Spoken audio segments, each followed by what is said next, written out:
Hey, this is Father Carr, and I've got a question for you.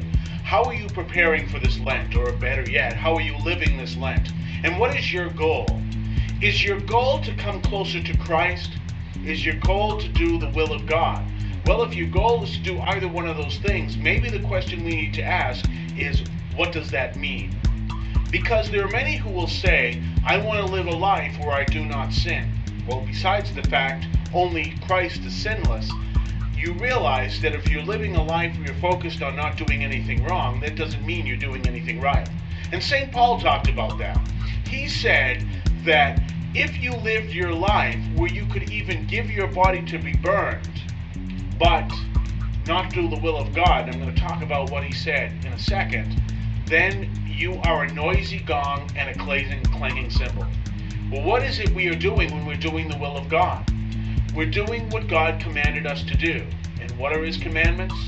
2. Or you say there are 10. No, the 10 are based on 2. And the 2 are simple.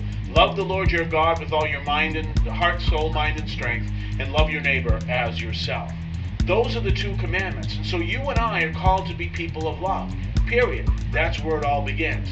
As a matter of fact, if you think that St. Paul lived during the time of the Romans, and he lived during a time of extreme oppression. As a matter of fact, many of his letters were written from prison.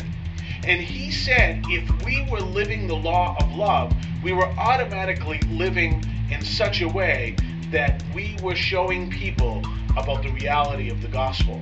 That's the only way to do it. In fact, when people say to you, prove to me that God exists, you can come out with all kinds of scientific proofs. But you know what? That's really not their question. What they're saying is, show me that God exists. Show me that God exists. And that's our call, to live our Christianity in such a way that people know that God exists. Now, I can give you all kinds of proofs. It doesn't mean anything.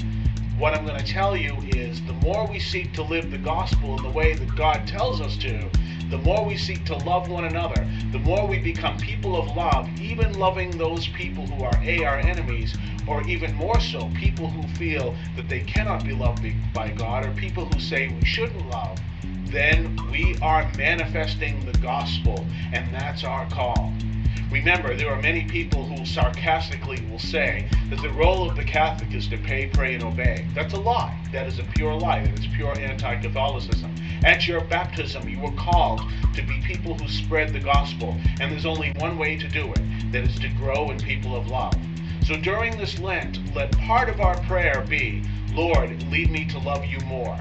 And let the other part of our prayer is, Lord, show me how to love you more, and show me how to love you in loving our neighbor. That's going to be our call for Lent. And the more we do that, the more we are becoming revolutionaries for Christ. Not people who change governments, people who change hearts, one at a time. God bless you.